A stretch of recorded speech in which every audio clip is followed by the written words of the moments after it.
guys, good morning, good afternoon, good evening from wherever you're watching from. Thank you so much for joining in again. Thank you. I'm really grateful. If you haven't subscribed yet, please subscribe, like, and share if you enjoy this content. Thank you so much. Now to the business of the day. Today we are going to be talking about how to keep sane in this social media age. And like we've been doing in the past three videos, two or three videos, an issue that we're going to just discuss about just before we finish this session. In the next few minutes I'll be playing a video so that we can just see and then we discuss later, like I earlier said. Yeah, okay, so let's get to it. Please help me judge this matter. My wife is always fond of making us go late to every event. One day I decided to teach her a lesson by making her run after me in the car, because every day we have to go out, I will sit in the car for hours before she comes out. On this day I decided to start the car and start moving once she stepped out of the gate. She kept running after the car, and each time she stopped I would stop, and when she started to walk towards the car again, I would start the car engine and move it. I did it a couple of times until she stopped running after the car. All the people on the streets and in the car laughed at her. I noticed that she turned around and started walking back to the house.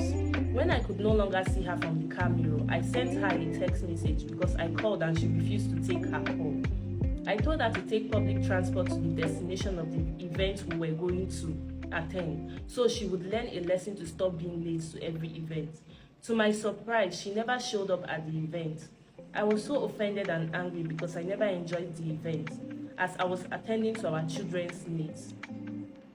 The four of them had different needs at the same time.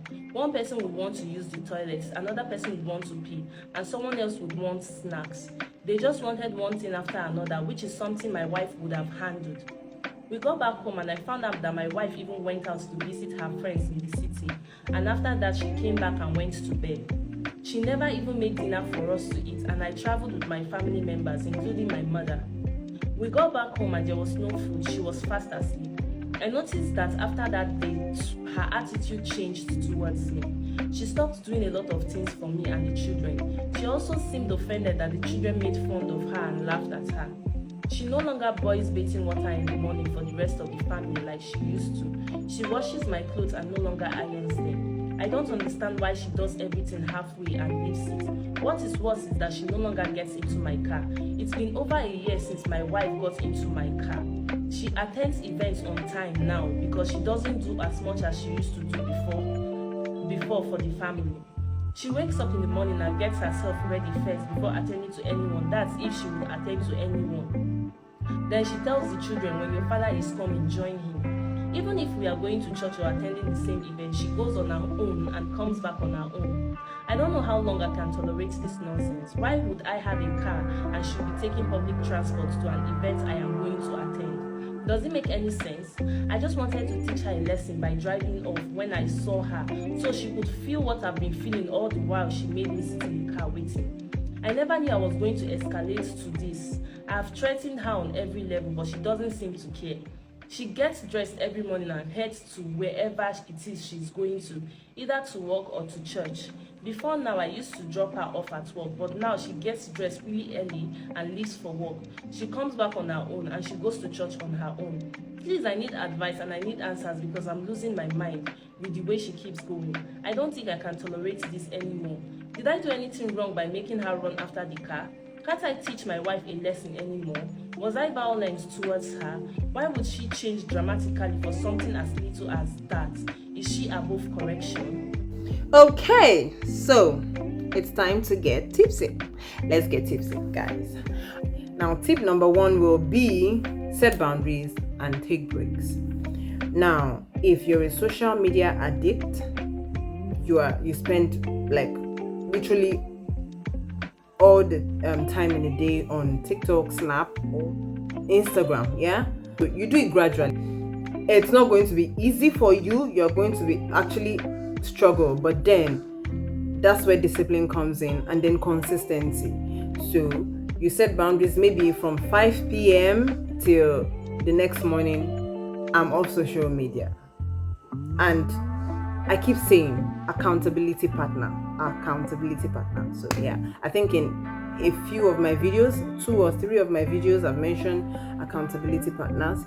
So just check it out, and then let's help ourselves to be sane in this social media world. So set boundaries, time, maybe whichever one suits you. Once in a week you decide that, I mean, that's for people that think that they are handling it well, even though they want to cut down on how much they visit social media. Some people call it social media fast.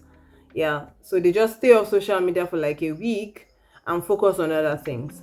If that will work for you, then please take a break. Now, tip number 2 will be unfollow negativity. Yes, please. Unfollow every negativity, every account that seems like it's going to cost you, is bringing negative vibes. I don't want to mention names, but I mean, there are certain blogs that it's always everything negative, everything that never makes sense.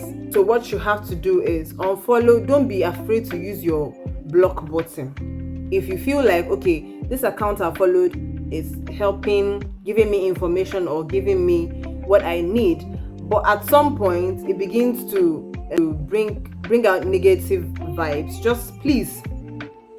just block it. It doesn't cost anything to block anybody. Just block it and then move on, just to be able to help your mental health. So tip number 3 will be follow positive activities. Yeah, follow positivity. Now, fill your feeds with uplifting, inspiring, and educational content. Things that are going to benefit you, that is going to help you move to your next phase in life. It could be quotes, inspirational quotes. It could be self-development pages. Do you get it? Not anything that is just going to drag you down. So basically, follow positivity. Now, tip number 4 will be focus on real connections. So prioritize face-to-face interactions and meaningful relationships. Yeah. So instead of relying or depending on friends that you barely see, friends that you've not seen in maybe 20 years because they are friends on social media, or you are friends from maybe secondary school and you still connect on social media. I'm not saying forget them, but I'm saying that prioritize the face-to-face connections, people you can see. Do you get it? A lot of things you can't tell people online, you can't say to people online, but you can, when you see someone face-to-face, you can actually pour out how you feel, what it is that is going on, how you want to forge ahead. So tip number 5 will be do not compare. Please don't compare yourselves to people's reels and highlights. No, everybody is trying to portray something that they are not.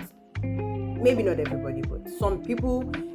Basically, when you're on social media, you are trying to the nicest pictures, the most beautiful background, and all of that. Everybody is trying to portray themselves as happy, good, on social media. Please don't compare yourselves.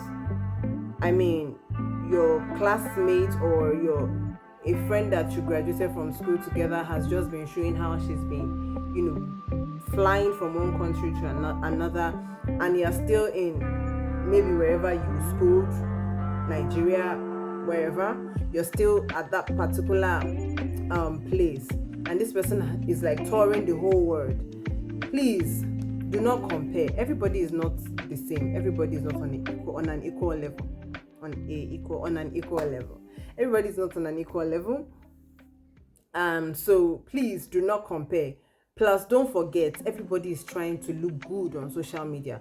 Those that you think that their lives are, inspiring and beautiful, it might not be.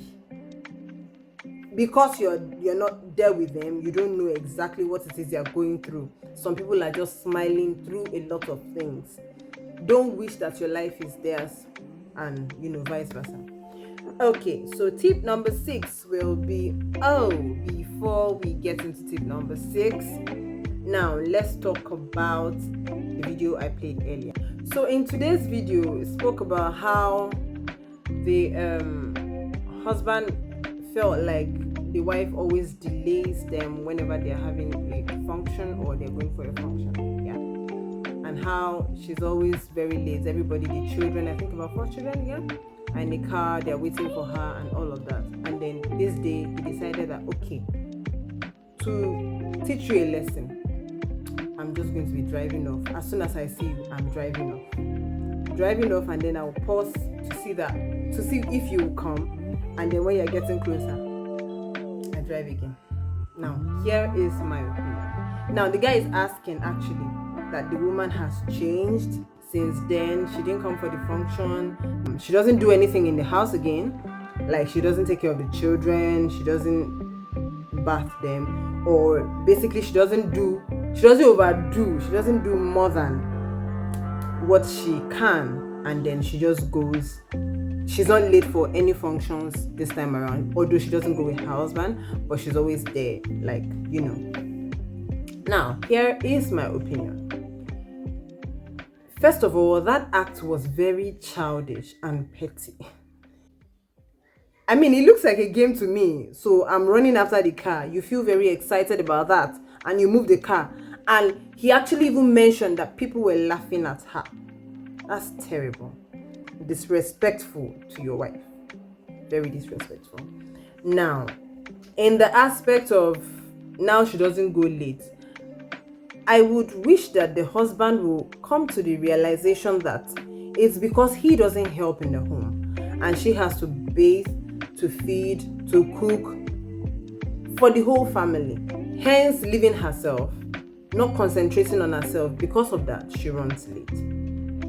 How this particular husband doesn't understand that, I'm surprised. I'm baffled. Now, that exactly is the problem. So, I think he was asking what he should do. In all of the in the video that I played, there was not a part that said that he has gone to apologize to the woman, to say, I'm sorry for doing this, I'm doing that. We not get trouble. Women are very, I don't know why they feel like we are very complicated. I don't think it's an issue. For me, you have recognized that you did something bad and you're apologizing. I'm fine. Just say, I'm sorry. Realize that you have done it. I'm sorry, and don't do it again. And now, even you have seen that when she doesn't bathe the children, if she doesn't feed the children, she gets to the functions that she goes to early. Please, as a normal human being, what are you supposed to do?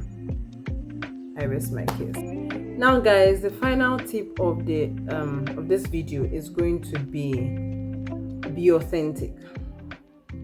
We have too many fake people on social media. Don't join them. Don't increase the number of fake people that we have on social media. The ones that troll, the ones that make some people commit suicide. Please be authentic. Share your thoughts. Share genuine thoughts. If you don't want to share, it's okay. But if you're going to share, be genuine about it. Don't be fake. Don't put out fake information about yourselves out there and make other people feel like they've not arrived, they've not started yet. So please be authentic, be genuine when you want to post anything. I hope that this session benefited you. If it has, please kindly subscribe, kindly share, and please like.